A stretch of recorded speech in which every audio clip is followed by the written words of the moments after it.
mistaken. We make every single trend and every single thing a popular movement, but that we make everything trendy, everything a movement, but that the things that would benefit us and our next of kins, in our loved ones in the long term, in our community in the longer term, to kind of undo these, past insurrections that we've messed up. We don't make those things trend, or we don't make those things popular, or we don't have a larger mic unless it's like supported by somebody who's a figurehead, right? It doesn't really reaches the masses. So this is really something that has to be grassroots. Has to start at the first. Has to start at your house. Mike,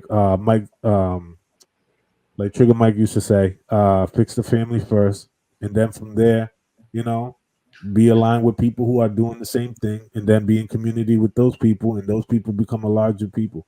It has to start off small, and then it has to spread across. Because unfortunately, you're not going to reach everybody. You're going to have a lot of opposition in the beginning because a lot of people still want to operate doing whatever they want. I have no problem with freedom. The problem is that people who have too much freedom and too much time on their hand have very poor discipline and poor time management with how they move and who they associate themselves with. Oh yeah. The idle mind is the devil's playground. A lot of what you guys was saying was actually one of the points that Cam Newton was making with that one doctor that he spoke with. You know, that everybody was up in arms about, that she ate him up and all that other shit. One of the things that he was asking her is, who are the married couples, successful married couples, that you are influenced by or surrounded by, that helps to impact who it is that you're choosing in your decision. And she gave, even though she did answer it, people were still ignoring what it was that he was saying, that what he was saying. If you're looking for marriage, you should be in a circle of married people, not in a circle of single people, because the influence is going to be completely different. The conversation is going to be completely different. A relationship that you have with someone while you're single is going to be completely different from when you're married, because when you're married, this is a commitment. We're committed to this. So we have to figure this out. We got to work through those hard times. But now, with everyone being single, people wanting to be single, people hanging around single people, and they want to have these serious relationships, but they're hanging around people that think like single people. So it's a situation of where and how can we build this muscle to be able to endure this type of relationship that you made a commitment to.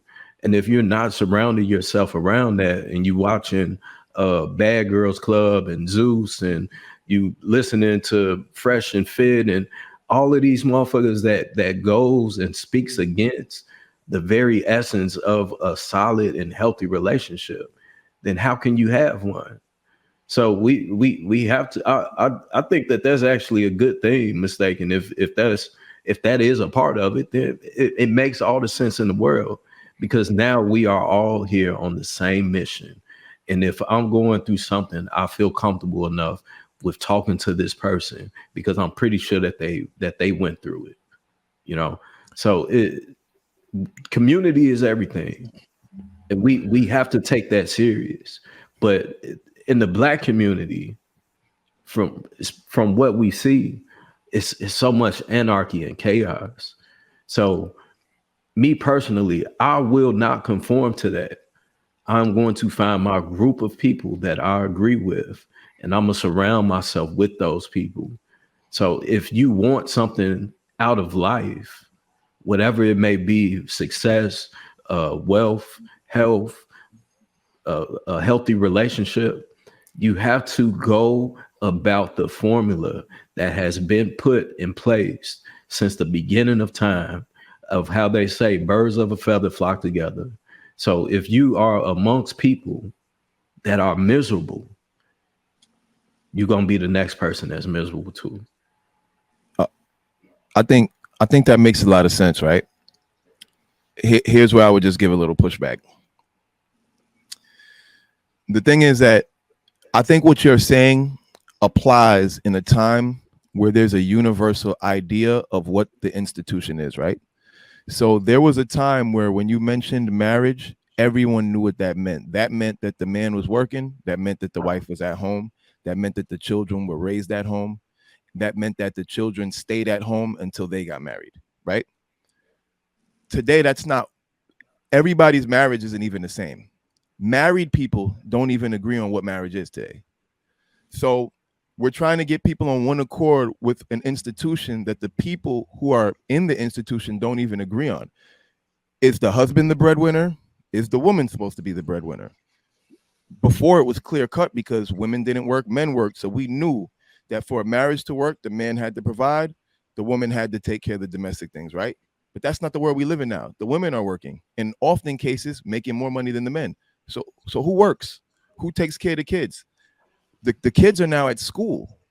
The kids are now leaving the house at 18 to go to college. You're not even raising them. So where's this legacy that we're marrying for to buy land and pass down to the children? The children half the time don't even be around their parents once they leave. So we're having these conversations about community, which conceptually is very appealing and it sounds good, but this community doesn't really exist. There is no marriage community. Married people are not on one accord, when it comes down to religion, when it comes to how they organize their relationships, when it comes down to who's paying the bills, when it comes down whether the woman should submit or not, when it comes down to who should be cooking the meals. There is literally no blueprint. There is no clear guideline or instruction for anybody. So in modern times, how is a marriage any different from a relationship? Because everybody's defining it for themselves. And that's why I was saying what I was saying before. We got to address the goal, which is, what's the goal of the relationship? It doesn't matter the format anymore because everybody's deciding for themselves. There is no standard. And I just feel like, again, we're being regressive by constantly pushing for people to conform to a standard that no longer exists. We gotta have structure, bro. I hear what you're saying, and I agree. A lot of people have taken different routes of marriage, but there's still some type of structure to it. That was one of the words that I can't remember who said it. Luis, if you can back me up on it. Somebody said structure. Men bring structure. Mm-hmm. So if men are expected to bring structure, that has to look some type of way, however it plays out in that household. But in some way, shape, or form, it's still going to be based on that blueprint.